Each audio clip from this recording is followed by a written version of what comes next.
Welcome back to Cask and Point. Today is an amazing day because we are drinking some William Larue Weller. Now, if you don't know William Larue Weller, it is one of 5 of the Buffalo Trace Antique collection. This includes George T. Stagg, Thomas H. Handy, William Larue Weller, Sazerac 18, and Eagle Rare 17. Now, these are 5 of the best pours on the market. They're the end-of-year pours for the Buffalo Trace Distillery, and they're just absolute gems. And each one has its own story. But William Larue Weller, it began in 2000, and it was actually one of the 3 original Buffalo Trace Antique Collection pours that were William Larue Weller, Sazerac 18, and Eagle Rare 17. Except at the time, William Weller actually was 19 years old. Now, today it's 12 years old, and it was 19 years old for 3 years in 2000, 2001, and 2002, and then it actually went off the market, and then when it came back in around 2006, it ended up dropping to 12 years old. Apparently that 19-year-old stock really wasn't that large, and so it was an experiment. It worked out incredibly well, and now we have some amazing whiskey. Now, it's probably worse than that 19-year whiskey that sells for $5,000, $6,000, $7,000 on secondary markets today, if you can ever even find one. But it's still pretty good. Still sells for about $1,200 to $1,300 on secondary market, so it is not a cheap pour. And today we're trying the 2023 variant, which is 133.6 proof. Now, the reason I want to do this review now, like I want to do the George T. Stagg 2023 review, is because the 2024 BTACs are starting to release. And if I'm lucky, I'll get a few samples in and we'll get to review them. We will be doing a George T. Stagg 2024 review sometime very, very soon. But I kind of want to preempt those reviews. I kind of want to go back, try last year's, see how good they really are, give them some ratings so that we know what we're talking about when we try the 2024 releases. Now, that is William Larue Weller in a nutshell. I am so excited. Now, I have tried one William Larue Weller. It was actually the 2021 variant, and I tried it in London when I was traveling back in March, and it was 25 pounds for 25 ml of it. And honestly, best 25 pounds I ever spent. I absolutely loved it. It was an amazing pour, and I rated it an 8.8, and it still today stands as one of, if not the highest BTAC I've ever tried. But today we're trying 2023, which I have not tried yet. Now, let's get into the review. Oh, wow. Oh, we're in heaven. Okay, so on the nose, there's a really strong like creme brulee note on this, like a really nice, partially burnt sugar, but there is also some like creamy notes on that, which is why I'm going to say creme brulee, which is kind of the combination of the two there. There's definitely some weeder notes on this though. Like I'm definitely getting a good amount of sweet corn and some really strong vanilla. Maybe it's like a vanilla creme brulee. Definitely some dark fruit on that. Really like stewed dark fruit on that one. A little bit of cinnamon, a little bit of heat. Definitely some really sweet oak on this, like a really nice toasty, vanilla, creamy, buttery oak. Man, that just smells amazing. It smells old, it smells good. Let's try it.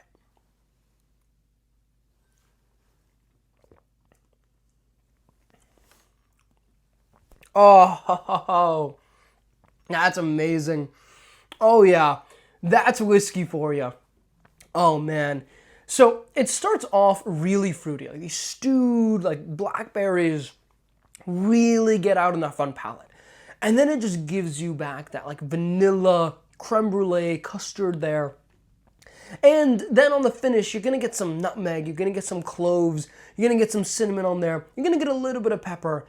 And you're gonna get some really nice like oak blended into all of that. Oh my God, that is amazing. Now, I don't know exactly what's in William Larue Weller. I suspect that since they use the same wheated mash bill as a lot of their, the normal Weller lineup of the antique and the special reserve and all that good stuff, what I expect they do is really amazing barrel selection. I think this is the same magic that happens with Thomas H. Handy, which I do have a bottle of over here, where you basically age a ton of barrels, but then you can really pick out the best ones, and that is what is going to get put into Thomas H. Handy or William Larue Weller, and then all the other barrels you're going to throw into like Weller 12, you're going to water it down because it's not that good, and you're still going to have a pretty decent spirit that's still allocated, that still sells for $150, $160 on secondary markets. But for the really good stuff, you leave it at cask strength, you bottle it at 133.6 proof, which is slightly on the higher end. It is more typically in the mid 120s. But man, is it kicking? Man, is this good? Now, I have heard that the 2022 was like the best year in previous years, so if I get a sample of that sometime soon, I'll definitely review it here with you guys. But also, William Larue Weller tends to be pretty consistent. It's actually very similar to what I remember the 2021 being like, which is it is probably going to be in the high 8s there. And it's not like George C. Stagg, which really has some amazing variation between some of the most amazing years being absolutely knocked out of the park, and then the worst George C. Stagg years really not being super, super impressive. I didn't particularly love 2023 George C. Stagg, but this William Larue Weller, man, it's killing it. Let's take a second sip here.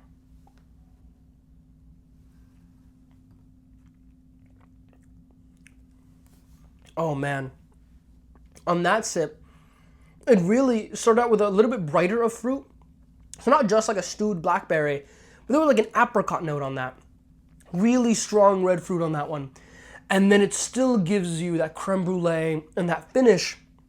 That finish is amazing. It's giving you all of these sweet notes of the vanilla and the custard. There's some sweet corn in there. But then it like is keeping enough oak in there that's reminding you like this is an old, nice whiskey. Now, is this $1,200? No. No, it's not $1,200. Please don't spend $1,200 on this. Please don't encourage the secondary market where it is spending that much money on this bottle.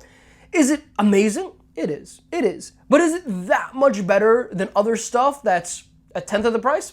No. It's good. It's going to get one of the highest ratings we've ever done here at Cask and Point. But it's not going to get, like, it's not going to be a 10. It's not even going to be a 9 to me. I still think there are better pours that are out there.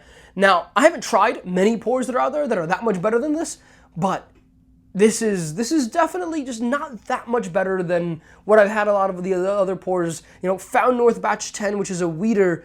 This kills it. This kills it. It's not even that close. But it's like close enough that if I can get that bottle for $150, I would take 4 of those over buying a William Larue Weller, just value-wise. I mean, you're comparing an 8.3 to what I think is going to be around an 8.8, but we will take one more sip here before we give it a rating. But it's really good. It is really, really good.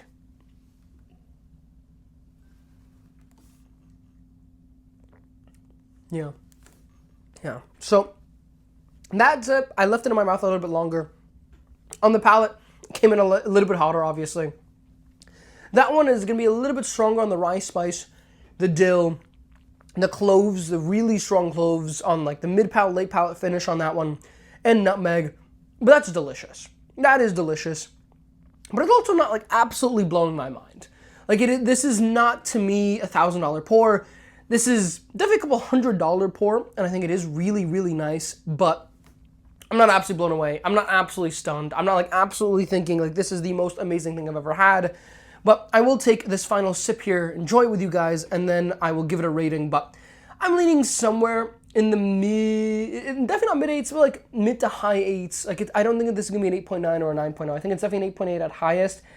I think it's definitely better than George C. Stagg 2023. I rated that an 8.6. Thinking more on it, I might have even given it an 8.5. But at the same time, I mean, you know, these are good whiskeys. These are really good whiskeys. So let's take another sip.